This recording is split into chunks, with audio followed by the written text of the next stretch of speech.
noite, bem-vindos ao programa MOSEF. No programa de hoje vamos olhar para o tema da segurança alimentar e competitividade do setor agrícola. A segurança alimentar é um dos principais indicadores de desenvolvimento humano, mas tem naturalmente um impacto económico. E então, ao longo deste programa, eu e o Tomás Vieira Mário teremos em estúdio duas convidadas para tentarmos problematizar e entender melhor esta relação. Connosco estão a economista Marianita Dengo. Muito obrigada, doutora, pela sua presença. E a engenheira agrónoma Fauna Ibramogi, obrigada também a si pela presença. Muito obrigada pelo convite. Então vamos tentar perceber um pouco melhor esta relação entre a segurança alimentar, os mercados, o setor agrícola e se calhar começar pelas definições, pelos conceitos. Doutora Marianita, a segurança alimentar, a segurança nutricional, como é que se distinguem e como é que se definem estes conceitos? Pronto, muito boa noite, né? Olha, antes de mais, gostaria de dizer que o conceito de segurança alimentar é um conceito que tem evoluído bastante, né? Desde as suas primeiras definições nos anos meados de 70, até hoje, que chegou a uma plataforma de que o conceito de segurança alimentar olha para os dois lados, o lado da procura e o lado da oferta, o lado da disponibilidade e o lado da oferta, e o lado do acesso. Agora, acrescentou-se mais uma dimensão, que é a questão do próprio uso. Portanto, a segurança alimentar definida hoje tem três aspectos fundamentais, né? Em termos de definição, é uma situação em que uma sociedade, uma família, ou o indivíduo ele próprio tem acesso a alimentos suficientes, nutricionais suficientes, para levar a cabo uma vida saudável. Então, ao olhar para esse conceito, de fato, vês que há três dimensões. Há a dimensão da disponibilidade, que toca a ver os alimentos disponíveis.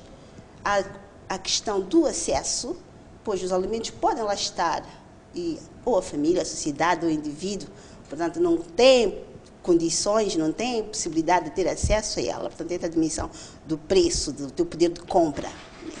E tem também a questão do uso, aí entra a dimensão nutricional. Porque, de fato, o indivíduo ou a sociedade podem, de fato, ter acesso aos alimentos, mas se eles não são utilizados de forma mais adequada, em termos de ter o benefício nutricional máximo que esses alimentos têm, então também pode haver um desbalanço.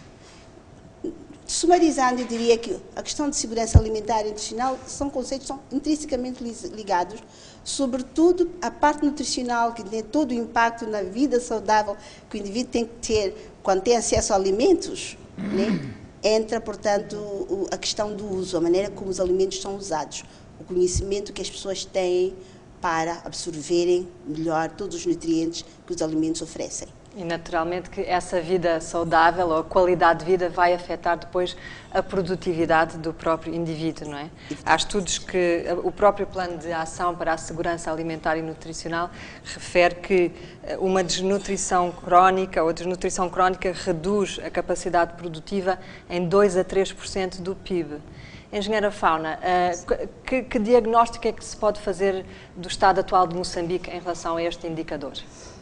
Bom, os resultados relacionados com a segurança alimentar estão a registrar alguns progressos em relação à situação da segurança alimentar no país. E no ano passado, em 2013, fez-se um baseline em relação à segurança alimentar e notou-se uma proporção de uma redução de 35% em 2006 para 24% da população feita pela insegurança alimentar crônica para 2013. Portanto, fatores concorrem, né, para essa redução, que é o aumento da produção, não é? E assim como a forma como são utilizados os alimentos, de uma forma adequada, uma alimentação adequada.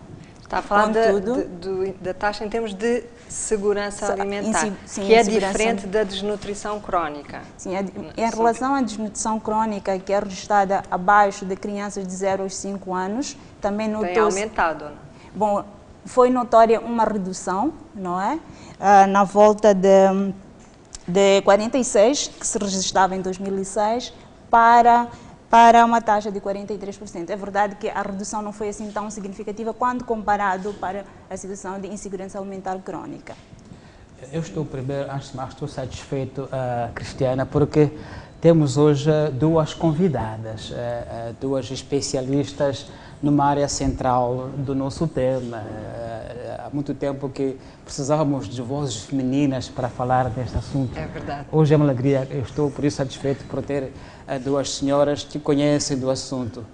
E mesmo para a engenharia da mulher, aquilo que dizem os estudos, também refere a doutora Dengo, que mais do que disponibilidade, também é importante o uso, a capacidade do uso do que está disponível. E, portanto, é uma outra dimensão de que podemos ter alimentos e, no entanto, ficarmos subnutridos por não saber como usá-los. Como é que aborda essa questão? Como é que nós estamos como país? Bom, podemos olhar de duas perspectivas. Primeiro, agregando mais algumas componentes dos pilares da segurança alimentar, que é a adequação, que tem a ver com os hábitos culturais, não é? As questões comportamentais e também a estabilidade, aquilo que temos que garantir essa disponibilidade ao longo de todo o ano.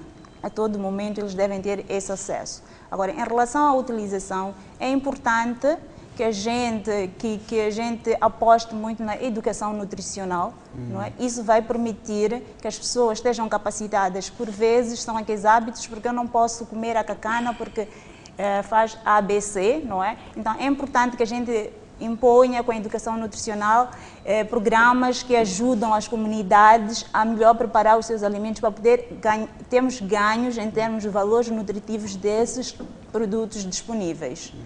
Aqui entra, como bem disse, valores culturais. Sim, sim. Por exemplo, nas regiões que eu conheço, sul do Moçambique, quando em casa há comida de carne, prato de carne, o papá leva as partes mais suculentas e deixa as asas para as crianças e a mãe. Não é verdade? É verdade. Então, é uma questão também culturalmente complexa, não é? Exato, que tem que se olhar a todos os níveis, não apenas olhando para todos os níveis e olhando também para aquelas estruturas que são influentes nessas comunidades e com algumas demonstrações práticas dos efeitos desses determinados produtos. Agora, para além destas questões culturais que têm uma relação com a educação e a transferência de conhecimentos, a doutora Marianita falava há pouco na questão do acesso. Podemos explorar um pouco esse tema e pegar para isso, talvez num caso concreto. Vamos imaginar uma família num distrito, doutora, escolha um distrito de Moçambique. Vamos pensar numa localidade. Pois, supõe uma localidade de Moçambique, que não vale a pena dizer o nome, porque o fenómeno fica igual, né? Essa localidade pode ser, por exemplo, Angônia, né? Angônia tem uma boa produção de alimentos, é uma zona agroecológica bastante boa, né? Para os segmentos da população de Angônia, que por várias razões, né, infelizmente, nem conseguem produzir o suficiente para elas se alimentarem, nem conseguem ter o rendimento necessário para elas comprarem os produtos no mercado e poderem, portanto, suprimir todas as necessidades que elas necessitam para garantirem ter uma segurança alimentar ao nível adequado. Naturalmente, aí vê-se já no distrito de Angola que vais encontrar um pequeno segmento, nem que seja um pequeno segmento, de população que não tem uma segurança alimentar estável. Portanto, uma população que está numa situação de insegurança alimentar porque não tem os rendimentos necessários para poder adquirir os alimentos. Mas, olhando de novo para o próprio distrito de Angônia, né, a segurança alimentar como conceito tem que se abrir, tem que se deixar de ter-se o tabu de que a segurança alimentar está única e exclusivamente relacionado com aquilo que se chama autossuficiência. Né? Então, a segurança alimentar tem que explorar mercados. A segurança alimentar está intrinsecamente ligada aos mercados. E os mercados significam não só locais, como também regionais. Né? Esse é o ponto, não é? Porque tocou agora em alguns aspectos que têm a ver com a produção, não é? A capacidade de produção, a capacidade de geração de renda, mas depois também esse tema do mercado, ou seja, a família, o agregado familiar até pode gerar renda, mas não ter os alimentos disponíveis, ou seja, não haver mercados locais onde cheguem os alimentos, não é? Que não lhe vão permitir essa segurança alimentar. Aí estamos a falar, portanto, da eficiência dos próprios mercados. Né? E quando nós falamos de eficiência dos próprios mercados, estamos a começar a abordar a questão: quais são as barreiras que existem na cadeia de alimentos que facilitam ou põem mais difícil a disponibilidade de alimentos no mercado. Né? E eu, quando falo de mercados e falo de segurança alimentar, eu não me restringo única e exclusivamente aos mercados domésticos. Eu olho para a região. Mesmo a própria Angônia, por exemplo, quando tem necessidades de trigo, né, nós sabemos que com o crescimento dos distritos, de uma população mais urbana, as pessoas tendem a mudar o padrão de alimentos, começam a consumir mais arroz, começam a consumir mais pão, e nem sempre esses alimentos são disponíveis em termos domésticos, e nem deve ser assim. Né? Então, é necessário que se abra os mercados regionais, que se explorem os mercados regionais e que se facilite o comércio, né? De tal maneira que as pessoas tenham acesso aos alimentos. O triângulo produção, alimentação, segurança alimentar e comércio estão extremamente ligados.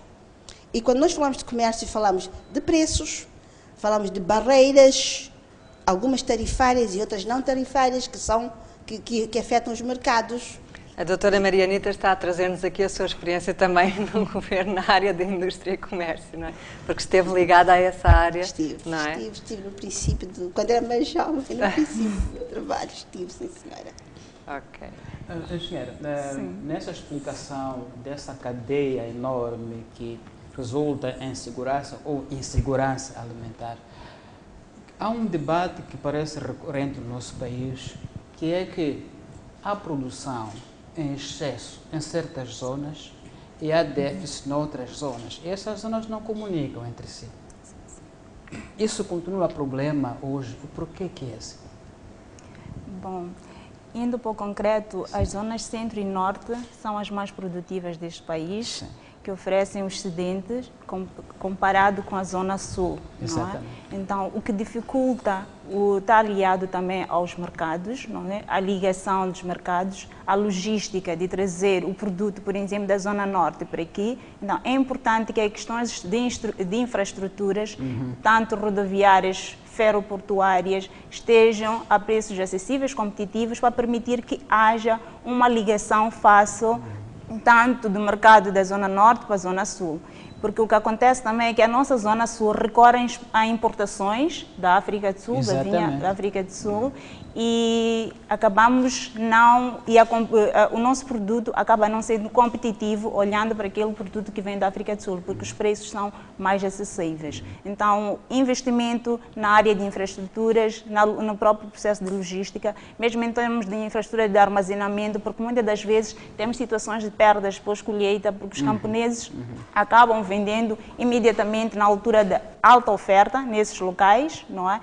E não conseguem, têm um fraco poder de negociação de preço. Mesmo em termos de ganhos, acabam sendo mais reduzidos porque o próprio comerciante leva mais vantagens, não é? Porque ele está mais preparado para esse sistema. E outro aspecto é que verifica-se que mesmo nessas zonas de alta produção, temos situações de insegurança alimentar, não é? Porque existe disponibilidade, mas devido aos fatores que acabamos de apresentar, aliados à utilização, eles apresentam um baixo nível de consumo adequado dos alimentos. Nesses fatores que constituem, digamos, a estrutura que marca o custo do produto, mencionou vários fatores, desde estrada, armazenamento. Qual seria, digamos, a primeira área onde devíamos, entre aspas, atacar nesses fatores que mencionou, para que se reduza o custo do produto quando chega onde ele não é produzido, de onde ele tem excesso? Onde seria a prioridade? Para mim, a prioridade verifico as vias de acesso, porque primeiro também para trazer o produto desde o campo, não é? Do campo do produtor até as zonas onde temos, por exemplo, as estradas terciárias em condições, é problemático. Tem que se recorrer a outros, por exemplo, tratores, porque o caminhão não lá consegue chegar. Então, é importante que a gente invista muito nas infraestruturas rodoviárias. Mesmo, por exemplo, temos a ligação Quamba-Lixinga, não é que é problemática ferroviária. É importante que a gente, porque o custo em relação à margem, porque vai ser transporte à escala, então isso vai reduzir o custo de transporte e estabelecer a ligação com a zona sul. Mas, mesmo em termos de cabotagem, também serviços de cabotagem, o governo poderia trazer alguns incentivos para essas áreas. É verdade que falava-se do combustível, não é?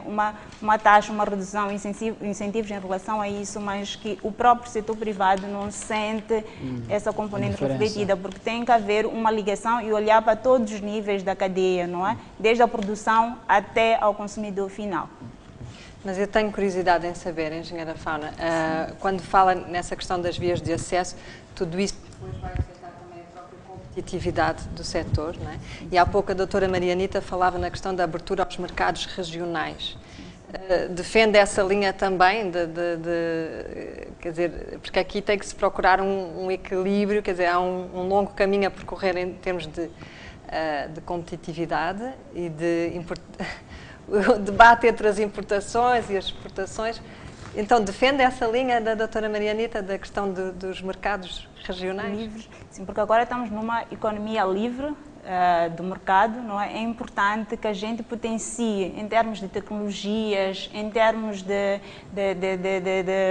insumos melhorados para que os nossos camponeses produzam com qualidade, quantidade e qualidade, não é? Para poder competir com os produtos importados. Por exemplo, vou dar algum exemplo de soja, porque nós agora, a nível do país, a indústria avícola está a desenvolver bastante e a procura de soja está aumentando e reduzindo aquilo que são as importações de soja no país. Mas no caso de Moçambique, a soja é usada para ração alimentar, e não para o consumo. Mas consumo. Isso vai agregar, não é? Agrega valor e os próprios camponeses que produzem a soja conseguem ter a soja. Existe um mercado para a soja, isso vai aumentar a renda dessas famílias, não é?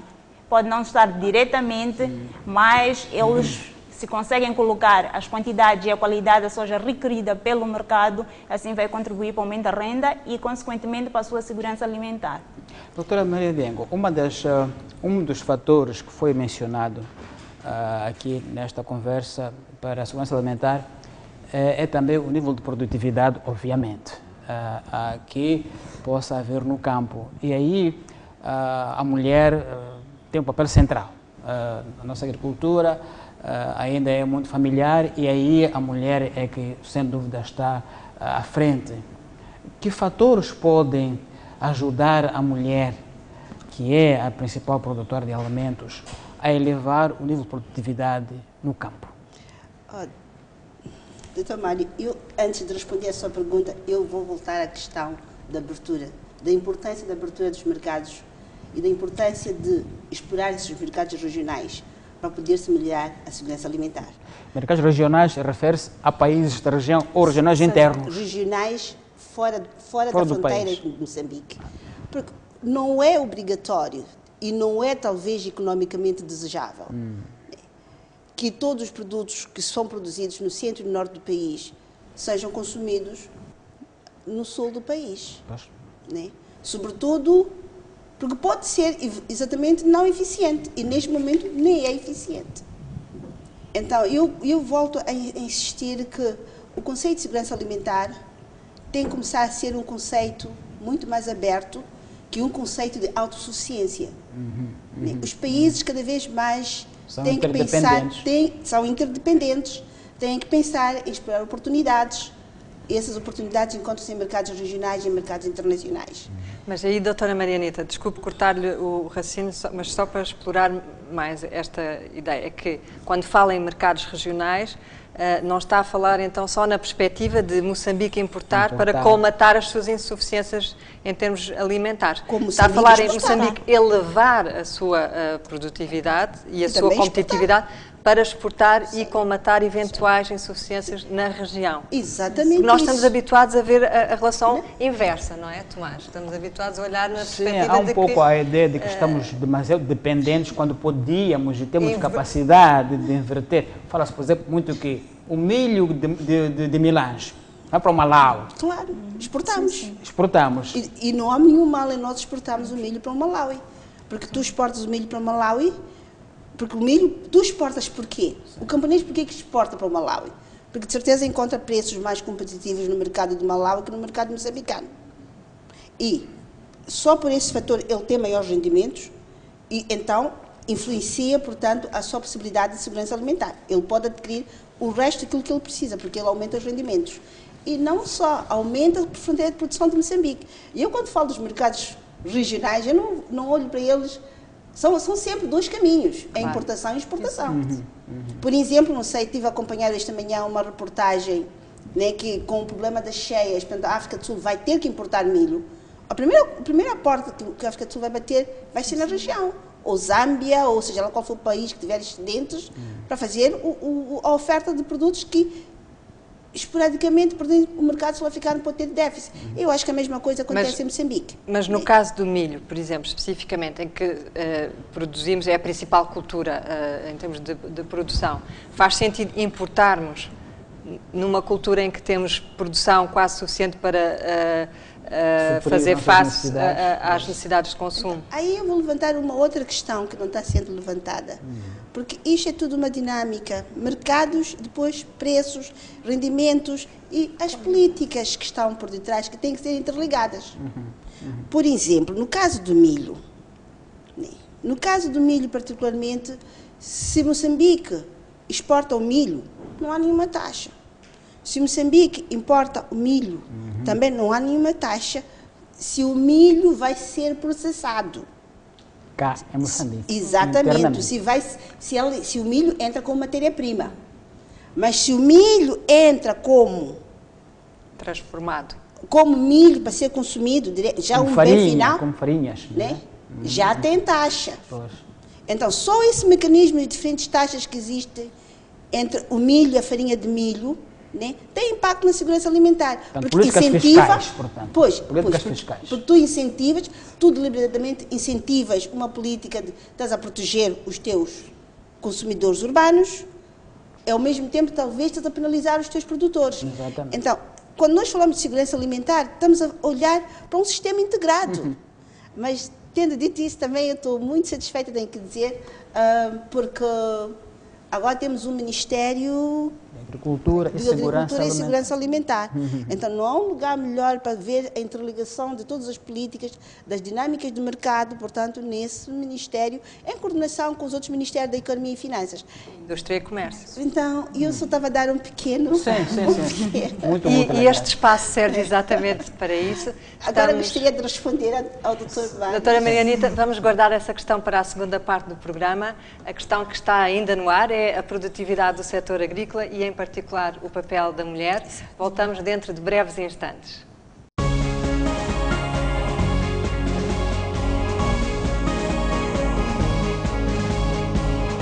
Estamos de volta para a segunda parte do programa MOSEF e o tema em debate esta noite é segurança alimentar e a competitividade do setor agrícola. Connosco em estúdio temos a economista Marianita Dengo e a engenheira agrónoma Fauna Ibramogi. Tomás, eu vou devolver-te a pergunta que ficou no ar na primeira parte do programa. Não, estava a querer saber da doutora Maria Dengo o que é que deve ser feito para se incentivar ou permitir que a mulher no campo aumente a produtividade aos níveis atuais, já que é ela a principal força produtiva no campo. Pois, a mulher não só no campo como no geral, ela é o pilar de desenvolvimento, mesmo em termos de mudança de hábitos. Então, a primeira coisa onde eu iria chamar, se me pergunta o que é que se deve fazer em primeiro lugar, é educar a mulher. A mulher educada é ela que influencia os hábitos da família, é ela que sabe dizer: fiz a galinha sim, mas não são as melhores partes que vão para o marido, as melhores partes vão para a criança. É uma mulher educada que sabe qual é a importância do valor nutricional de alimentos na tenra idade, é a mulher educada que permite, portanto, garantir uma segurança alimentar a muito longo prazo. Ela está no centro. Agora, também ela está no centro da produção. E voltamos de novo a um problema de educação, né? Uma mulher educada, portanto, absorve mais facilmente tecnologias agrícolas melhoradas. Uma mulher educada facilmente tem acesso, eventualmente, a finanças. Sabe como gerir, sabe como procurar créditos quando ela precisar. Mas ela tem que estar educada. A educação da mulher aqui é fundamental. Não podemos olhá-la de ânimo leve. Portanto, todas as barreiras que são enfrentadas no setor de produção, que podem ser mais pesadas em relação à mulher, mas elas também afetam o homem da mesma maneira, para podermos facilitar e podermos permitir que a mulher, portanto, de fato, ela tenha mais acesso, tenha mais capacidade, temos que passar por uma educação. Claro, podem haver programas especiais de acesso de finanças para as mulheres, mas passa por uma formação, por uma capacitação. Para mim, a capacitação é fundamental. Mas eu aí, doutora Mariana, eu gostaria de questionar, devemos falar em educação da mulher, ou também na educação do homem, ou, em termos mais globais, na educação da família? Porque a educação do homem, falando nessa perspectiva, também vai impactar depois o papel da mulher. Eu lembro-me sempre de uma frase da Wangari Maathai, que foi Prémio Nobel da Paz, e que dizia que o desenvolvimento só pode ocorrer, e no contexto africano especificamente, quando o homem voltar à família. Ou seja, quer dizer, enfim, a todo o contexto, o papel da mulher também não se pode dissociar do papel do homem, da família e da educação global. Engenheira Fauna, não sei se isto faz sentido para si. Sim, faz sentido, porque só assim ela poderá interpretar, não é, aquilo que são as práticas, e ela vai poder passar essa informação, conforme a doutora Dengo também dizia. E existem também outros fatores associados para permitir que ela possa aumentar a sua produção como produtividade, que é o acesso às próprias tecnologias. Então, se ela está capacitada, facilmente poderá implementar essas tecnologias. Sabemos que há vários fatores também que contribuem para a adopção ou não dessas tecnologias, que por vezes não só estão associados àquilo que são valores financeiros, mas sim com algumas práticas. Por exemplo, se essa variedade de sementes não é do sabor que a comunidade já está habituada ou gosta, ou se essa variedade, a conservação requer mais tratamentos ou mais elementos, ou se o próprio processamento ou a conservação do produto requer mais elementos, isso também vai ser um fator determinante para ela adotar. Então, se ela não está suficientemente capacitada, dificilmente vai tomar melhores decisões que possam contribuir para a sua segurança alimentar. Então, o fundamental é a capacitação, porque se nós não avançamos com a capacitação, não vamos além.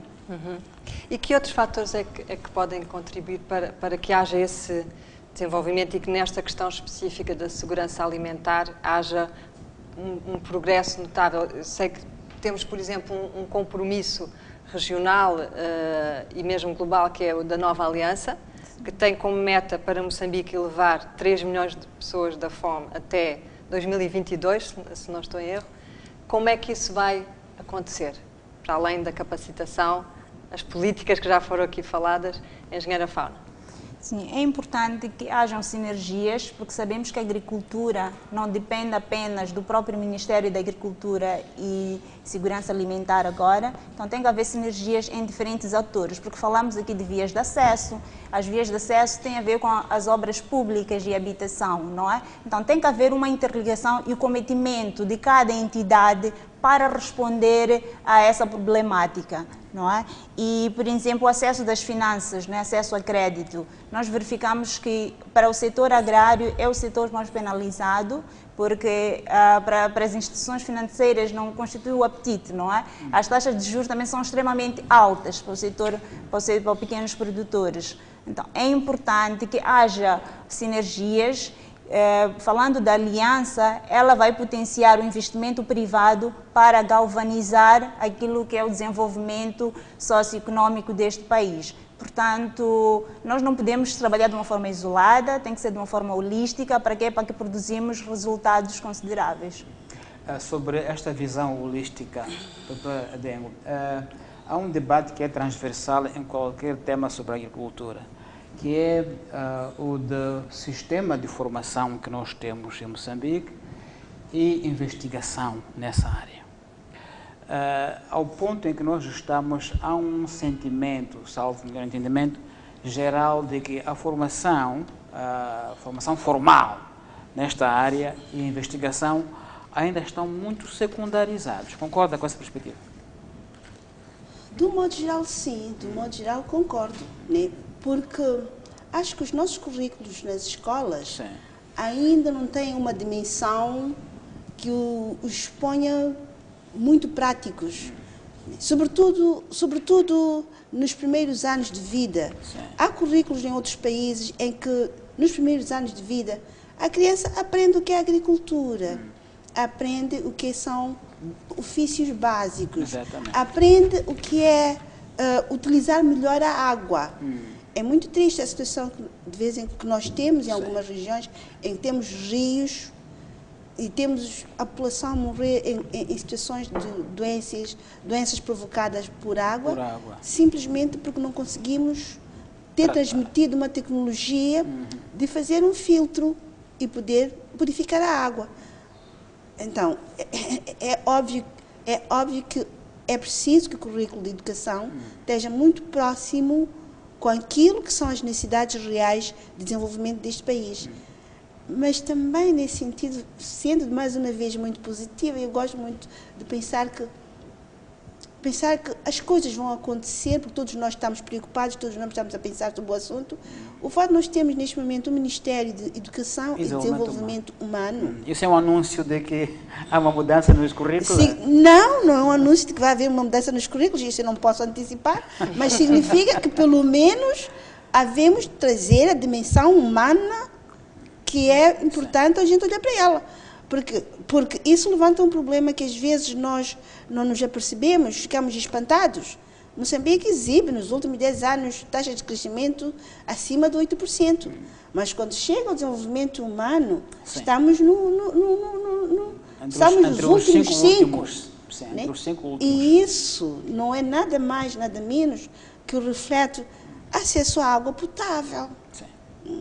A persistência de doenças que são transmitidas por causa da água. Temos agora o surto de cólera, uma vez mais, no nosso país. Imagina. Parecia que era algo já do passado e, de repente, temos 3 províncias com cólera que mata pessoas. Pois, então... E foi exatamente essa preocupação que esteve na origem também do próprio Fórum Mosefo, de como conciliar esse crescimento económico muito acelerado com a componente do desenvolvimento. E este tema, curiosamente, nós hoje, para além de termos 2 convidadas a representar o género feminino, estamos satisfeitos com o tema em si, que é a segurança alimentar, que é um indicador de desenvolvimento humano, com a competitividade do setor agrícola, que é um tema marcadamente económico, e de cruzar estes temas e trazer aqui essa reflexão, que no fundo é pensar o crescimento tendo a pessoa humana no centro desse... Sim.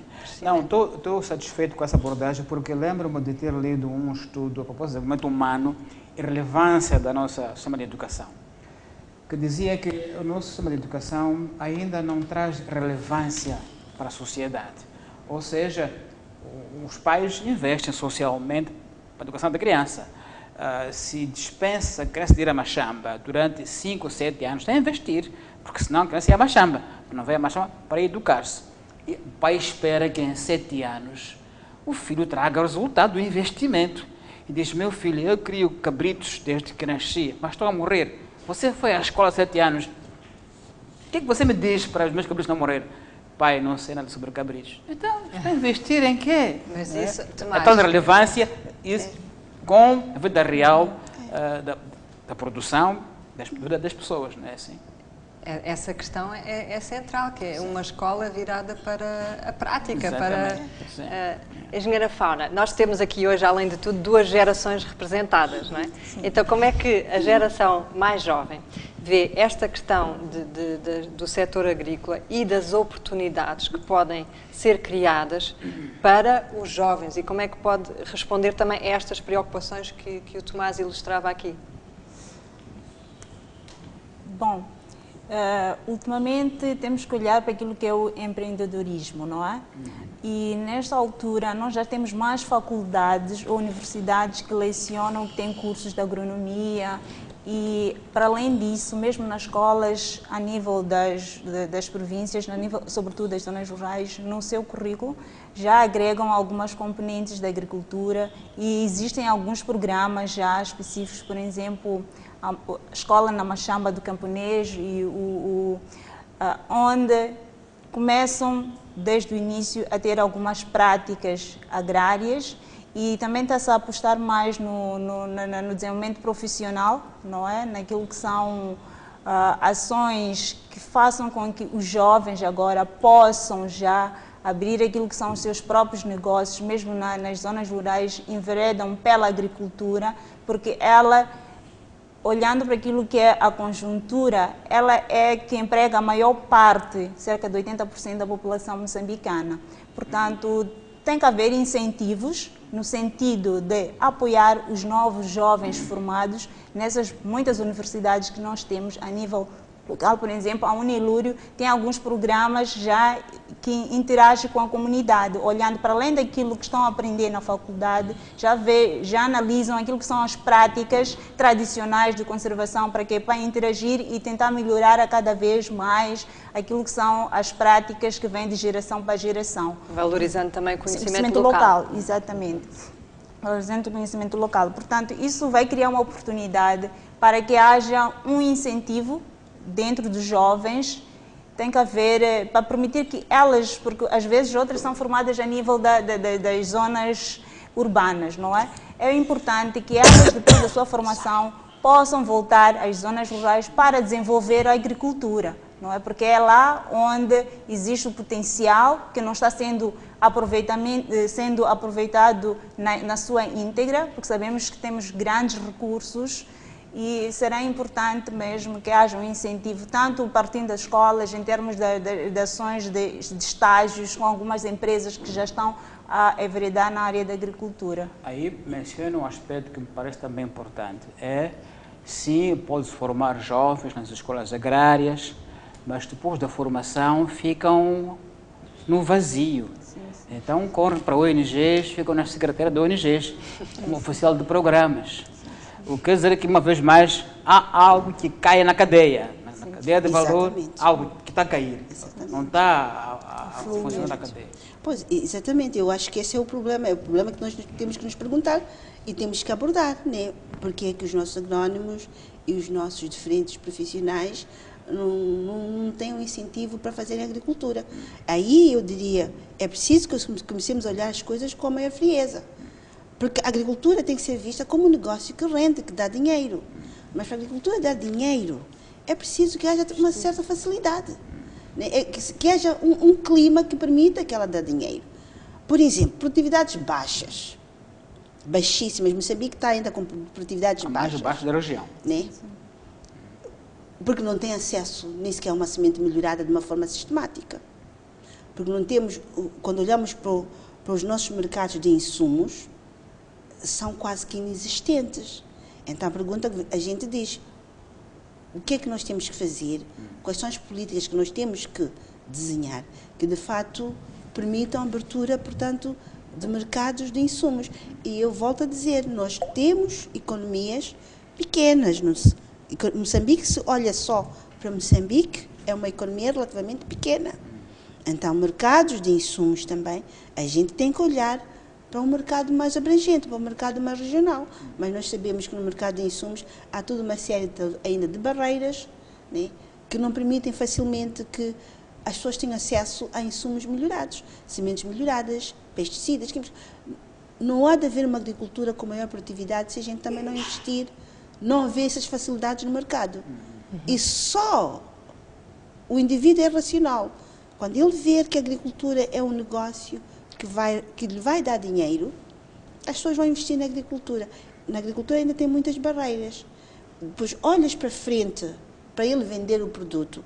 Já tocamos aqui o problema da logística, da distribuição, dos transportes, da pós-colheita, né? Porque não temos infraestrutura de armazenagem certa. Então é preciso que a gente comece a tentar quebrar, né?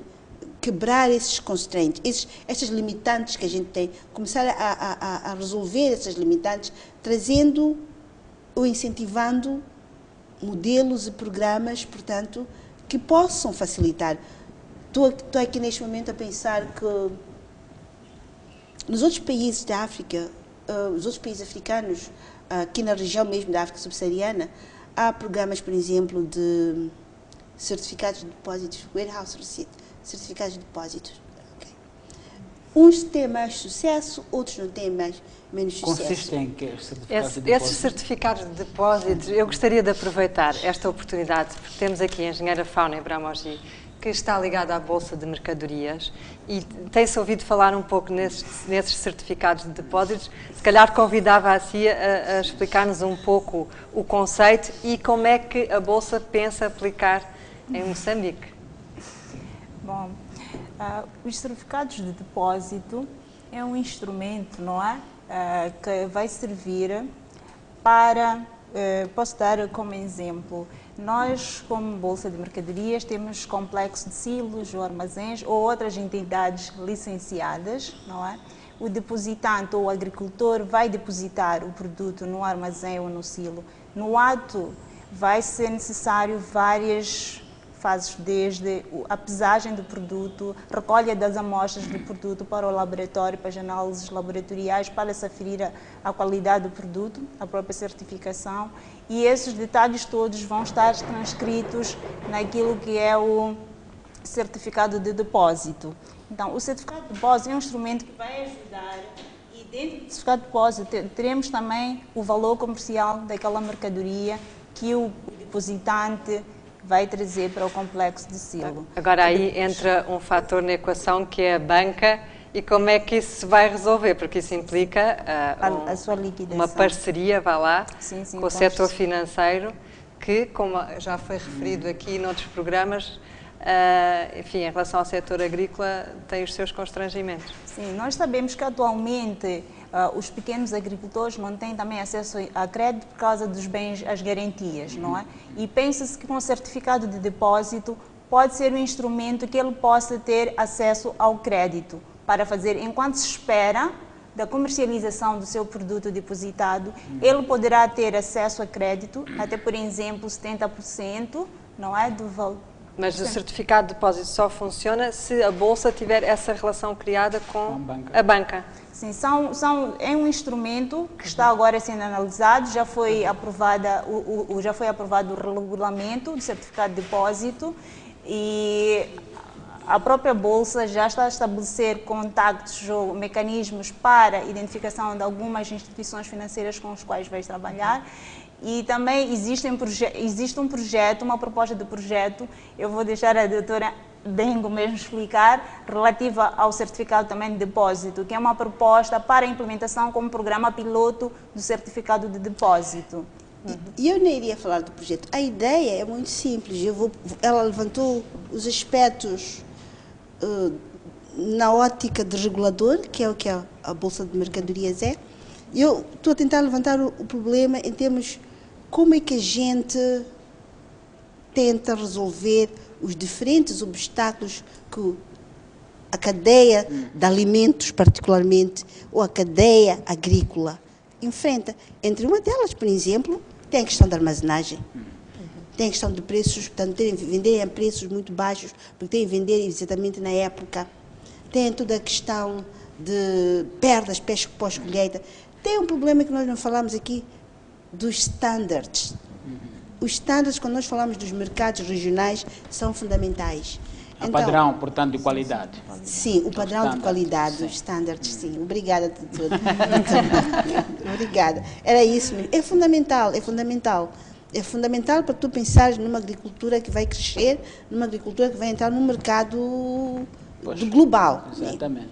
Então, para mim, esta questão do certificado de depósito é uma experiência de tentar resolver pelo menos um ou dois problemas. O problema de perdas pós-colheita, o problema de relativamente facilitar acesso financeiro e o problema também de padrão de qualidade, standards.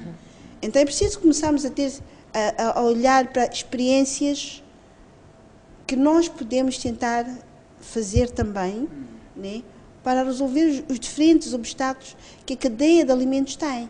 Mas, para além disso, todo o ambiente de negócios por volta da agricultura e economia no geral tem que melhorar. Senão, pensar que os jovens hão de ir para lá e se eles não vão fazer dinheiro, nós vamos continuar a pensar, mas eles não vão de ir.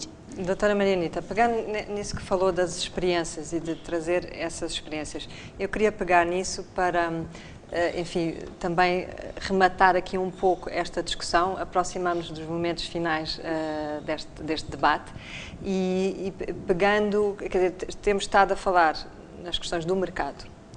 Então, até que ponto é que esse foco no mercado e nas questões da competitividade, da produtividade, pode surtir um impacto positivo na parte da segurança alimentar? E gostava que trouxesse aqui um pouco da sua experiência. Passou muitos anos no Zimbábue e depois passando para a engenheira fauna também, tem experiência na Austrália, fazendo lá o mestrado em agronegócio. Trazer um pouco essas perspectivas e experiências que nos possam ajudar a refletir sobre o contexto nosso. Eu estive no Zimbábue, mas estava a trabalhar para toda a região. Mas o fato de ter vivido no Zimbábue muito tempo, e já conheci a economia do Zimbábue antes de eu lá viver, antes dela também entrar em crise. Antes dela entrar em crise, eu poderia dizer de mãos juntas e pés firmes que era uma economia, uma das economias da África Austral que tinha uma cadeia de agricultura de alimentos mais integrada. O Zimbábue tinha a parte dos mercados dos insumos resolvida, tinha um serviço de extensão que funcionava, tinha uma ligação financeira e tinha mercados ligados. E os produtos iam para a indústria do turismo do Zimbábue, portanto, era das mais integradas.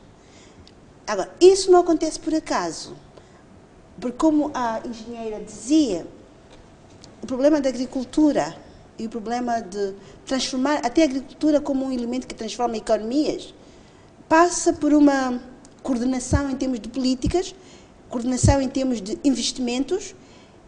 Isso é uma análise, tem que ser uma análise integrada.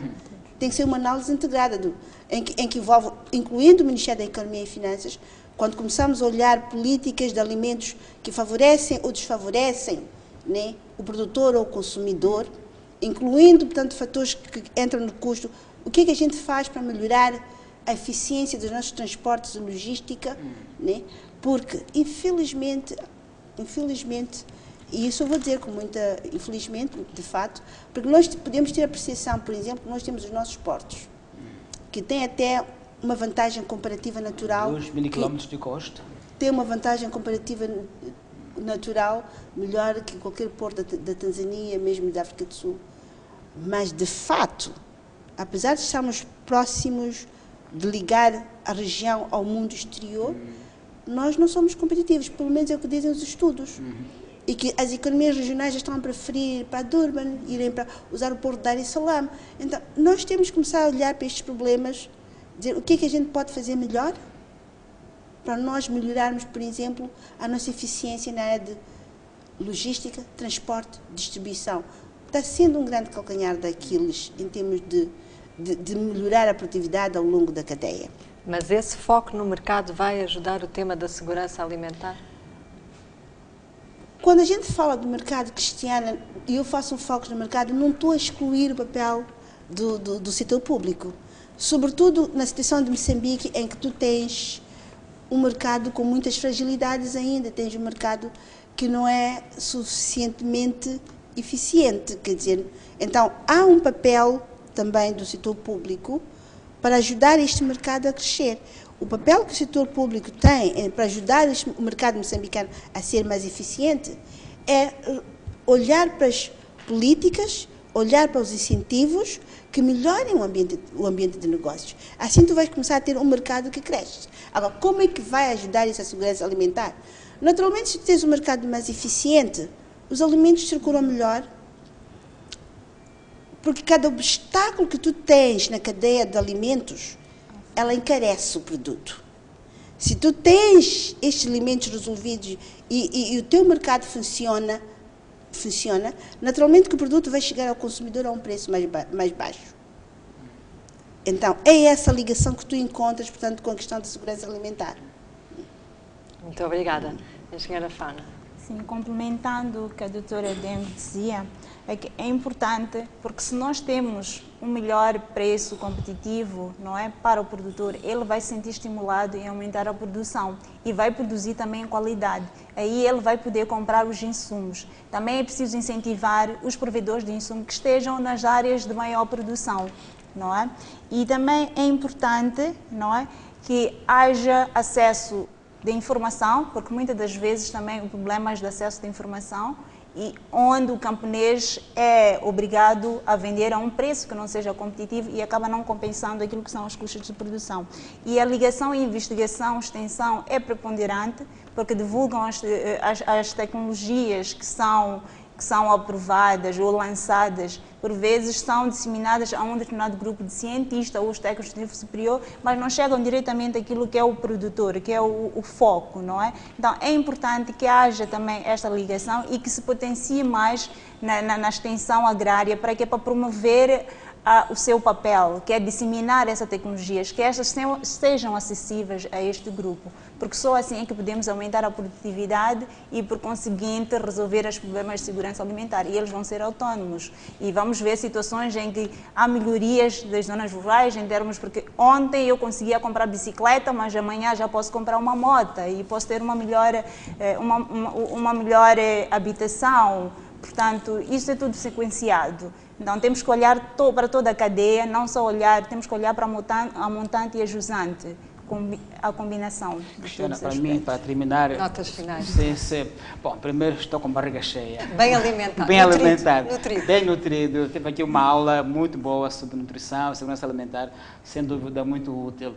Mas para terminar, engenheira, ouvi um programa da Rádio Moçambique esta semana, a partir da Beira, falava de agricultura e silos. Diziam que há silos em Gorongosa e no Dondo, mas os camponeses não têm informação. Agora falou de acesso à informação. Tem uma componente de informação aos camponeses sobre o que são os silos, quais são as vantagens, para que tenham utilidade prática? Minha última pergunta era essa. Sim, bom, a pergunta é pertinente, não é? Porque nós já temos alguns silos já inaugurados na Zona Norte, não é? E temos os dois, que é em Nhamatanda e em Gorongosa. Estão lá os silos. E algumas equipes, estamos agora a comunicar, vamos iniciar também com programas de visitas no campo. Por exemplo, em Nhamatanda e em Gorongosa já foi lá uma equipa, e temos que trabalhar também em coordenação com aquilo que são as direções provinciais de indústria e comércio, não é? Então, em termos da sua utilização, eles ainda há necessidade de básculas, montagem de básculas, para que elas sejam efetivamente usadas, porque é importante que a infraestrutura esteja lá completa, pronta para ser utilizada. Não, é importante, nós já temos naquilo que são nossos planos de atividades um processo de disseminação, e vamos usar diferentes meios para disseminar a informação através de rodas comunitárias que são mais acessíveis a esses grupos, não é? Mesmo visitas de campo, incluindo a próprios serviços de atividades econômicas. Então, é uma agenda que temos para iniciar com esse processo de divulgação da informação, quais são as vantagens, quais são as desvantagens, como é que eles podem ter acesso e por aí em diante. É verdade que ainda estamos a trabalhar nas legislações para permitir o uso pleno dessas infraestruturas. E chegamos assim ao final deste debate. Muito obrigada, doutora Maria Anita Diego, engenheira Fauna em Bramongi. Foi um prazer tê-las aqui. Tomás, nós voltamos para a semana com mais um debate MOSEF. Obrigada por ter estado na nossa companhia.